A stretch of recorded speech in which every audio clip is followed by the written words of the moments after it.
कुछ भी हो जाए मैं नहीं जाऊंगा, ऐसा करने से कुछ नहीं होगा, इससे तुम्हें कोई लेना देना है। ये सब उसकी चाल है तुम्हें बुलाने के लिए। अगर मेरा बस चलता तो मैं तुम्हें वहाँ जाने नहीं देता। क्या आप इन सेंटेंसेस को इंग्लिश में ट्रांसलेट कर सकते हैं? अगर आप इन्हें ट्रांसलेट करना चाहते हैं तो आपको सिर्फ टेंसेस और ग्रामर की ही नहीं, साथ ही साथ एडवांस इंग्लिश स्ट्रक्चर की भी नॉलेज होनी चाहिए। आज की वीडियो में हम वही सीखने वाले हैं, advance English structure with their meanings and examples. तो वीडियो पसंद आए तो लाइक और शेयर जरूर करिएगा। अगर आप हमारे चैनल पे पहली बार आए हैं तो चैनल को सब्सक्राइब कर बेल आइकन को क्लिक करिएगा। अगर आप एडवांस इंग्लिश स्ट्रक्चर की सारी वीडियोस को देखना चाहते हैं तो मैं लिंक डिस्क्रिप्शन में दे दूंगा, आप वहां जाकर 1 बाय 1 करके सारी वीडियोस को देख सकते हैं। फिलहाल इस शानदार वीडियो को शुरू करते हैं।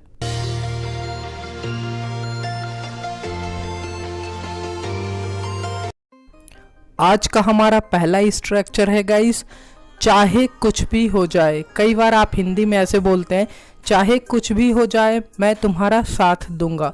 तो ऐसे हिंदी सेंटेंसेस को इंग्लिश में ट्रांसलेट करने के लिए आप वट एवर इट टेक्स का यूज़ करेंगे। कैसे करना है एग्जाम्पल देखिए। चाहे कुछ भी हो जाए अब मैं उससे बात नहीं करूँगा। आप इसके लिए सिंपली इंग्लिश में ट्रांसलेट कर सकते हैं और बना सकते हैं, Now I will not talk to him whatever it takes. Now I will not talk to him whatever it takes. आप इस तरीके से इसका यूज़ करते हैं। एक और एग्जाम्पल देखिए। चाहे कुछ भी हो जाए आज के बाद से मैं तुम्हारे मामले में नहीं बोलूँगा।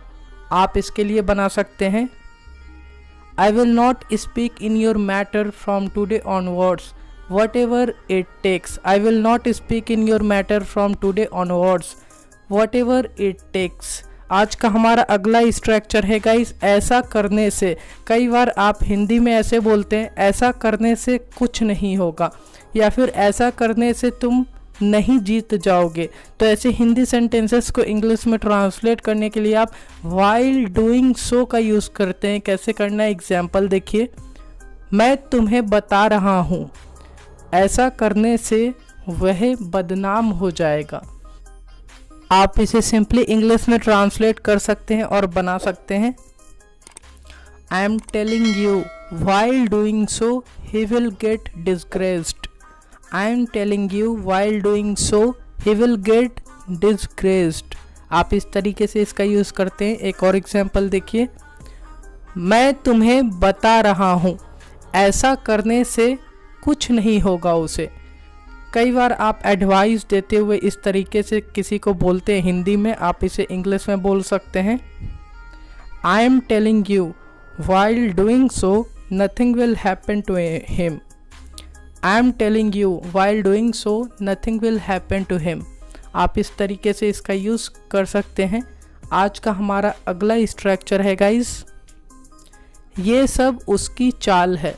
कई बार आप हिंदी में ऐसे बोलते हैं, ये सब उसकी चाल है मुझे बुलाने के लिए, या फिर ये सब उसकी चाल है मुझे फंसाने के लिए। तो ऐसे हिंदी सेंटेंसेस को इंग्लिश में ट्रांसलेट करने के लिए आप इट्स ऑल हिज कंस्पिरेसी का यूज़ करते हैं। कैसे करना है एग्जाम्पल देखिए। मैं उसे अच्छे से जानता हूँ, ये सब उसकी चाल है मुझे बुलाने के लिए। आप इसे इंग्लिश में बना सकते हैं, I know him very well. It's all his conspiracy to call me. I know him very well. It's all his conspiracy to call me. आप इस तरीके से इसका यूज़ करते हैं। एक और एग्जाम्पल देखिए। तुम्हें पता भी है ये सब उसकी चाल है तुम्हें फंसाने के लिए। आप इसे सिंपली इंग्लिश में ट्रांसलेट कर सकते हैं और बना सकते हैं, Do you even know it's all his conspiracy to trap you? Do you even know it's all his conspiracy to trap you? आप इस तरीके से इसका यूज़ करते हैं। आज का हमारा अगला स्ट्रक्चर है गाइस, चलो मान लेते हैं कि। कई बार आप ऐसे बोलते हैं, चलो मान लेते हैं कि वह गलत है लेकिन आप भी सही नहीं हैं। तो ऐसे हिंदी सेंटेंसेस को इंग्लिश में ट्रांसलेट करने के लिए आप लेट्स से डैट का यूज़ करते हैं। कैसे करना है एग्जाम्पल देखिए। चलो मान लेते हैं कि वो झूठ बोल रहा है, पर तुम भी सच नहीं बोल रहे हो।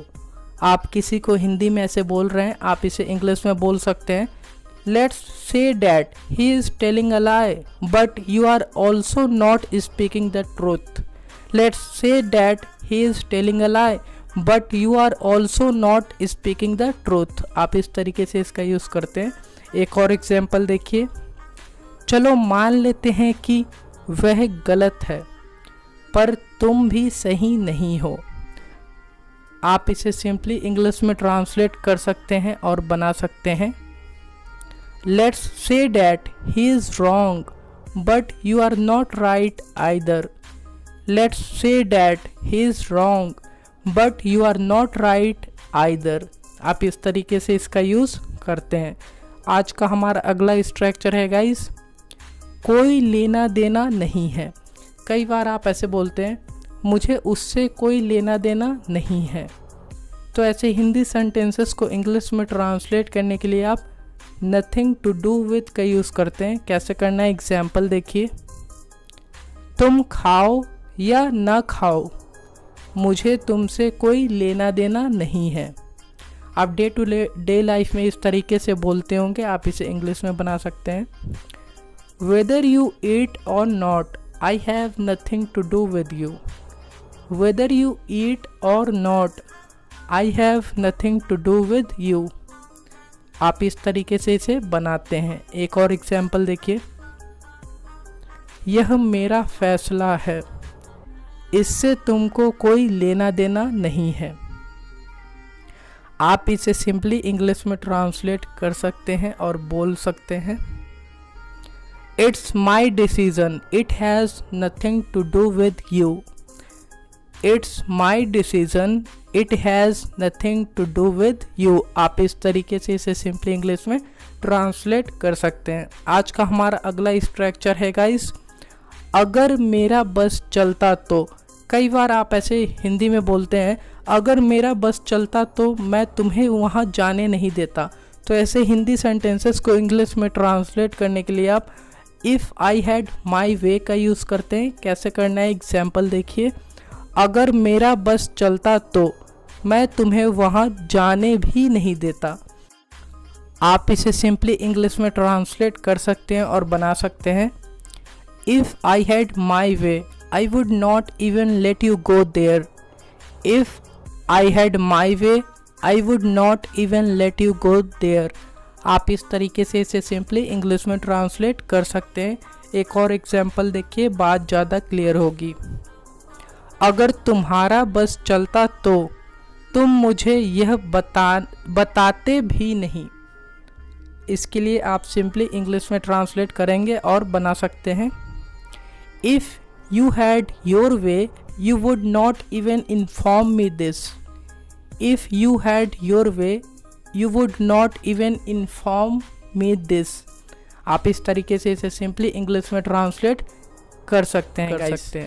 आई होप गाइस आज की वीडियो लेक्चर आप लोगों के लिए काफ़ी ज़्यादा यूज़फुल रही होगी। तो वीडियो को लाइक, शेयर एंड सब्सक्राइब ज़रूर करिएगा। मिलते हैं अगली वीडियो में एक और नॉलेजबल वीडियो के साथ। Till then take care and good luck. Thank you very much everyone.